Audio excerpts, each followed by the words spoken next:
En fait, le plus gros scandale, le plus gros de tous, c'est... Là, c'est on drama time. Ah, c'est pas professionnel. Peut-être que je vais aller en prison. Potentiellement, tu galères sur quelque chose, hop, t'appelles Copilot et il va te compléter la ligne. Si t'as un projet qui est sur Git sous licence MIT, tu peux l'utiliser et le vendre.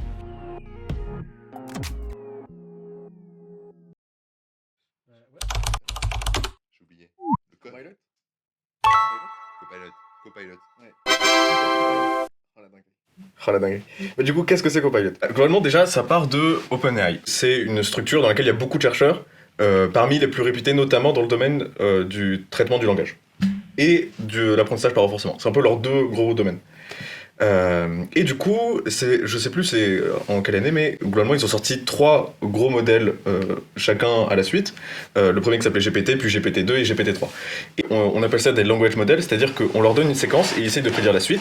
En l'occurrence, on parle du langage, donc on leur donne des mots et ils essayent de prédire le prochain mot. Et du coup, en fait, il y a une notion de mémoire dans ces modèles, c'est-à-dire que quand il essaie de prédire le prochain, il se base pas que sur le mot d'avant, il se base sur la séquence entière que tu lui as donnée avant. Il y a une notion de mémoire.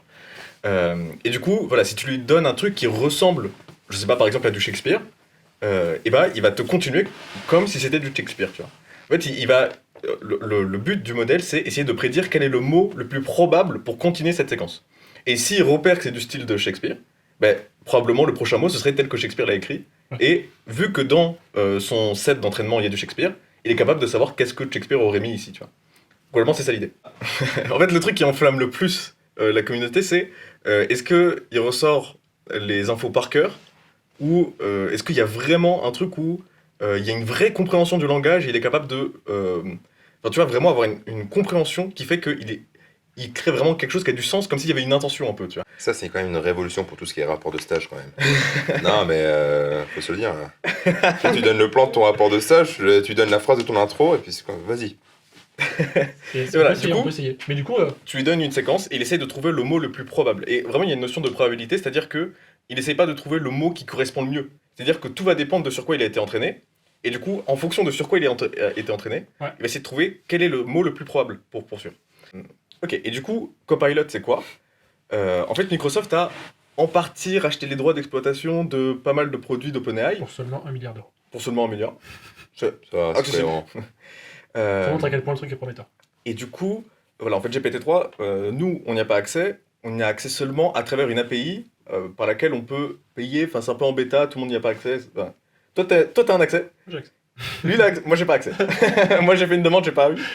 Et toi, t'as accès. Le seul école de tous les possibles. Ouais, on sait comment tu vas le faire ton rapport de stage, toi. Sans déconner, je vais essayer. J'écris et je l'écris à la fin. J'écris à la fin que j'ai utilisé Nira, mais j'ai envie d'essayer. J'ai vu qu'on pouvait par exemple rédiger des mails avec GPT-3 où tu lui mets les bullet points du mail. Ouais. Tu dis ça parle de ça, il y a une réunion demain et je veux la remercier pour le cadeau qu'elle m'a fait. Et ça te rédige le mail juste à partir de 3 bullet points. Ouais. Je pense que pour un rapport de stage, je peux faire pareil. Je peux dire voilà, mon stage c'était de temps à temps, on a travaillé là-dessus, et ça me rédige peut-être 2-3 pages. Toi. Mais j'ai un pote à moi qui m'a eu là-dessus. C'était au moment où on écrivait les rapports de stage, justement. En fait, c'était pas le rapport entier, c'était un paragraphe. Il me dit, mec, tu peux me relire là-dessus, qu'est-ce que t'en penses? Je relis, je fais, ah, franchement, super bien et tout. Il me dit, mec, c'est généré par GPT-3. J'étais genre, non. Non, pas. Copilot, c'est quoi? C'est GitHub, donc l'équipe GitHub, les mecs qui travaillent chez GitHub, qui ont travaillé avec OpenAI pour utiliser GPT-3, pour spécialiser GPT-3 sur une tâche en particulier, celle qui est de générer du code. Et du coup, l'idée derrière Copilot, c'est que t'es sur ton éditeur de code, donc tu es en train d'écrire ton code tranquillement. Et en fait, la manière dont il voyait le projet, c'est que ce soit un peu du pair programming.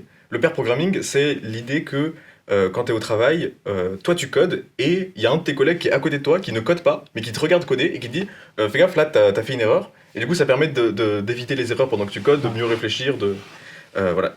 Le pair programming. Et bah, l'idée de Copilot, c'était ça en fait. C'était que l'IA soit ton pair programmeur avec toi.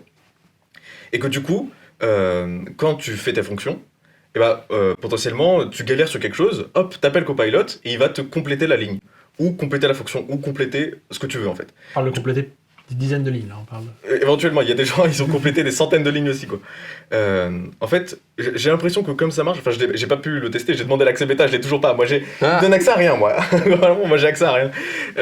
Mais en fait, ce que j'ai l'impression, c'est que tu l'appelles et il complète la ligne. Après, tu peux l'appeler autant de fois que tu veux. Ah. Et en fait, il prend le début du fichier. Et ça le permet d'avoir le contexte. Et comme voilà, j'ai dit, un language model, ça essaie de compléter la séquence. Ben voilà, il lit le début du fichier.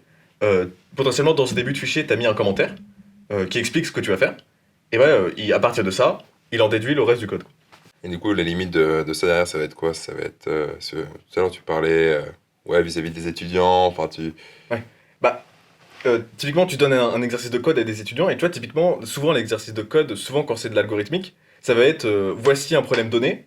Je sais pas, par exemple, un graphe avec 6 nœuds, et tu vois, on te donne un problème, et tu dois le résoudre, et en général, là où tu peux pas vraiment copier Internet, dans le sens où les profs, ils essayent de donner des problèmes un peu différents. Tu vois, genre, t'as des problèmes très classiques, mais là, ils vont mettre un graphe différent qu'il y a sur Internet, donc tu peux pas juste copier-coller. Ah. T'es obligé de comprendre l'exercice et le faire. Sauf que là, avec Copilot, tu peux lui donner l'énoncé, en fait. Il va te sortir la fonction qui peut exactement faire cette tâche, et du coup, ok, C'est ça que je lisais dans les détails du site. Il t'explique est-ce que la propriété intellectuelle t'appartient? Est-ce que le code t'appartient? Le code généré par Copilot. Et en fait, ils ont l'air de dire que oui. ouais. C'est bizarre, parce que Et c'est pas toi qui l'as écrit. là dont partent tous les scandales. C'est que, notamment, en fait, le plus gros scandale, le plus gros de tous, c'est. Là, c'est on drama time. Les premiers retours qu'on a eu dessus, c'est. Les gars, c'est vraiment super cool. Genre, ça m'aide beaucoup. Et typiquement, des développeurs web qui disaient, très souvent, je me retrouve à écrire beaucoup de boilerplate, c'est-à-dire du code qui est un peu tout le temps la même chose, tu vois. Hop, en fait, je code vraiment beaucoup plus vite. Et ils disaient même que des fois, sur des problèmes très compliqués, ce qui revenait, c'était qu'une fois sur 10, 2 fois sur 10, c'est vraiment absolument exactement ce qu'ils voulaient faire. Et des fois, même sur des trucs très précis. C'est ça quand t'écris. La table est là. Un peu. Ouais, Ce que t'avais en tête, c'est. Ce qui retranscrivait, c'est que c'est vraiment exactement ce dont ils avaient besoin, à peu près 1 à 2 fois sur 10. Et que les fois où ils se trompaient, ils devaient ajuster, ou des fois c'était pas du tout ce qu'ils voulaient. Et au Bon, pire, il fait tant juste pis. retour. Et ça, il y a une probabilité ou pas sur le nombre de fois où c'est pas du tout ce qu'ils voulaient? C'est là où c'est très, très opaque, on comprend pas trop ce qui se passe. Tu vois, c'est un peu la loterie, quoi. Tu lances le truc, tu vois ce qu'il te donne. Tu peux pas, t'as pas vraiment accès à ce qui se J'ai passe. pu comprendre que tu pouvais lancer le truc plusieurs fois. Si le premier résultat te convient pas, tu relances. Et il va chercher autre chose, tu vois. Ouais. Un autre code, en fait, je crois qu'ils l'ont entraîné sur tous les codes qu'il y avait en public sur GitHub. Et du coup, il va chercher dans un autre code et il te fournit autre chose. Et on précise, c'est un plugin Visual Studio Code qui est disponible que sur Visual Studio Code pour l'instant et en bêta. Et après, on pourrait imaginer ça aussi en API, que tu peux appeler avec d'autres interfaces. Enfin, tu vois, pourquoi pas, ça peut être extensible à n'importe quoi. Mais du coup, on arrive au scandale. C'est un des développeurs sur Twitter qui a publié ça en GIF. Il disait, les gars, il se passe quoi là, tu vois? Et en fait, ce qui s'est passé, c'est que il a mis le début. En fait, il a écrit Fast Inverse Square Root Algorithm. Je me souviens plus exactement du nom mais en fait, c'est une fonction très très connue qui est c'est de l'algèbre linéaire qui permet notamment dans l'affichage 3D c'est un algo qui est utilisé dans Quake. Quake. Ok, je vois, ouais. Quake, le jeu vidéo FS. Doom. Oui, of On mettra une image en montage. Non, Doom, t'as pas? Doom, si, Doom. Ah, ok. Doom, c'est un très bon exemple. Quake, c'est dans la veine de Doom. Et ce qui est un peu légendaire et que tout le monde connaît dans le monde du jeu vidéo, c'est qu'ils ont mis à côté de cette ligne // donc commentaire, what the fuck, tu vois. Donc, c'est un commentaire écrit par un des développeurs de chez ID Software à l'époque. Et les deux lignes, c'est genre, la première, c'est quoi cette fonction, il met evil, tu vois, genre vraiment, c'est quoi ce truc? Et ensuite, en bas, il met what the fuck. Et donc, c'est très très célèbre, et il y a une page Wikipédia de ça, notamment. Et en fait, ce qui s'est passé, c'est que le développeur sur Twitter, il a mis un extrait où il met, je veux coder cette fameuse fonction, la fast inverse, je sais plus trop quoi. Et en fait, il recrache exactement. Et il y avait le what the fuck. Il y avait le commentaire what the fuck dedans. Et du coup, là, on peut pas se tromper. On est sûr de quoi on parle, et c'est exactement le code tel que l'a écrit le mec d'ID Software. Et en fait, c'est là où ça devient n'importe quoi, c'est qu'en fait, il y a le commentaire. Donc, on est sûr que c'est du copier-coller, tu vois. On peut pas dire il a compris le code, tu vois. Non, là, il a juste copié-collé la fonction. Et pire que ça, c'est que dans le fichier original du fait par ID Software, en haut, il y a une licence. La licence, c'est la licence GPL. La licence GPL... Il a copié la licence. C'est pire que ça. La licence GPL, elle a certaines spécificités. Et ce qui s'est passé avec le gars dans son GIF sur Twitter, c'est qu'il a mis une licence, mais il a mis la licence MIT. Donc c'est une autre licence. Et il y a d'autres droits qui s'appliquent, tu vois. Ouais, et Et notamment la licence MIT, c'est c'est beaucoup une plus licence, ouvert, je crois. c'est beaucoup plus ouvert. Mais si tu as un projet qui est sur Git sous licence MIT, tu peux l'utiliser et le vendre. Tu as le Ouais. droit. Il me semble que Copilot, du coup, s'entraîne sur des projets qui sont en licence MIT Alors, dans ce genre-là. Ce que dit GitHub, c'est qu'ils ont entraîné Copilot sur... Enfin, du coup, on dit fine-tune, c'est-à-dire ils ont spécialisé GPT-3. Ça part quand même de GPT-3. Juste, ils l'ont spécialisé sur le code public sur GitHub. Et du coup, c'est là qu'on en arrive à la dinguerie. C'est que cette fonction, elle est dans le repo de Quake, qui est connu, et elle est sous licence GPL. Et là, ce qu'a recraché Copilot, c'est une licence MIT qui dit qu'on a quasiment tout le droit de faire. On peut revendre le code, on peut le modifier, on peut en faire ce qu'on veut. Donc, La licence il y a GPL, elle est une plus cohérence, restrictive. GitHub, ils disent, on s'est pas entraîné. Enfin, on n'a pas pris des repos qui étaient privés, on n'a pas pris des repos où les licences ne l'autorisaient pas, etc. Sauf que le problème, c'est que cette fonction, si tu la mets dans le moteur de recherche de GitHub, en fait, il y a des gens qui l'ont copié et qui l'ont mis dans des repos où ils ont mis une licence MIT. Ils n'avaient pas le droit de le faire parce que la licence GPL ne le permet pas. Mais il y a des gens qui font n'importe quoi, tu vois. Et même moi, je peux pas dire que j'ai été parfait avec les licences. Donc, tu vois, des fois, j'ai pris du code. La vérité, je savais pas c'était quoi la licence qui était derrière. Et je l'ai pris parce que. C'est leur vite fait, confesser, tu vois. Ryan. Ah, c'est pas professionnel. Peut-être que je vais aller en prison. Quand t'es dans une entreprise et que tu travailles à faire du logiciel, tu peux pas te permettre de pas respecter les licences. Ouais. Et du coup, si il t'aide, il te sort une fonction, tu fais ah bah super cool. Sauf que, Là, tu mets en cause ton entreprise. ouais, en fait, si t'es pas sûr de là où vient le code, tu peux pas te permettre de l'apprendre en fait. Tu vois, tu peux Pierre pas. peut peut-être le faire, parce que lui, il est responsable de sa propre entreprise, mais... En fait, ça devient pour le développeur très risqué de prendre ce que te donne Copilot parce que Ok. peut-être t'avais même pas le droit de le prendre. Tu vois. Ok. Donc ça devient dangereux, quoi. Après, Ouais. il me semble que tu as des outils qui existent qui arrivent à t'identifier. Ça t'analyse un code et ça t'identifie justement l'origine, enfin toutes les différentes licences que tu as utilisées. Second drama.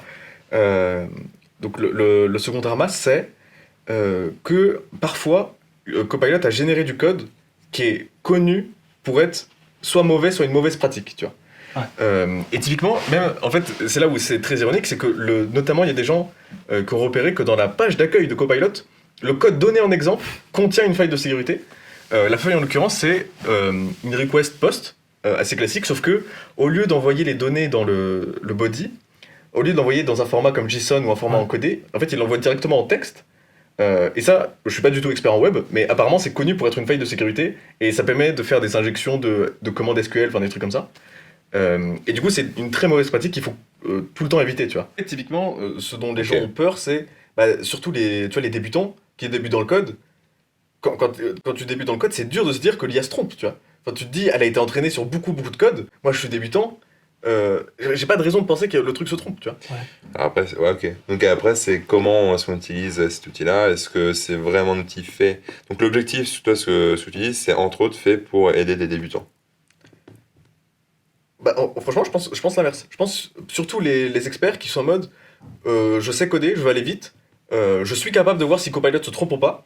Donc moi j'ai pas ce problème de sécurité, tu vois, je sais quand c'est bon et quand c'est pas bon, mais ça me permet d'augmenter la vitesse dans mon workflow, je peux écrire du code beaucoup plus ça me paraît cohérent, ouais. Et pour les débutants, ça m'a l'air au contraire dangereux dans le sens où ça peut induire En erreur. en erreur, ouais. Il faut qu'ils soient conscients qu'ils vont engager leur responsabilité, voire la responsabilité de l'entreprise, en codant quelque chose, peut-être s'ils font pas gaffe, de peut-être pas sécuriser. Je disais sur Hacker News des managers de grosses boîtes qui disaient j'ai interdit à mes employés de l'utiliser pour le moment la version bêta. Après, tu vois, ça peut évoluer. Je comprends. Ça évolue, ouais, ça va certainement évoluer. Globalement, j'ai l'impression que autour de ça, les gens sont plutôt méfiants. On se demande où ça va, quoi. Notamment, il y a le gros problème de licence, le gros problème de générer du bon code. Enfin, il y a plein de problèmes. Il y a plein de problèmes à gérer. Les licences, Moi, c'est un enfer. ça m'intéresse. C'est vrai que c'est un truc que je vais continuer à regarder parce que si demain on peut coder en prenant 2 fois moins de temps à se prendre la tête, à aller chercher une fonction. Tu vois, en plus, c'est les trucs qui sont chronophages, c'est les trucs où on apprend le moins de choses, quoi. C'est on va chercher une fonction sur Stack Overflow. Ok, hop, c'est une fonction toute basique finalement qu'on cherchait, qu'on trouvait pas. Là, pour ce genre de tâches chronophages, ça va nous permettre juste de gagner un temps énorme. En fait, les gens disaient que c'est un peu une sorte de raccourci à Google et Stack Overflow, dans le sens où tu as ce problème, tu sais pas comment le résoudre. Au lieu d'aller taper sur Google comment le faire, t'écris le nom de ce que tu veux faire, tu fais tab et Copilot te le fait pour toi, et vu qu'il a été entraîné sur Stack Overflow et GitHub, a priori il a trouvé la solution déjà, tu vois.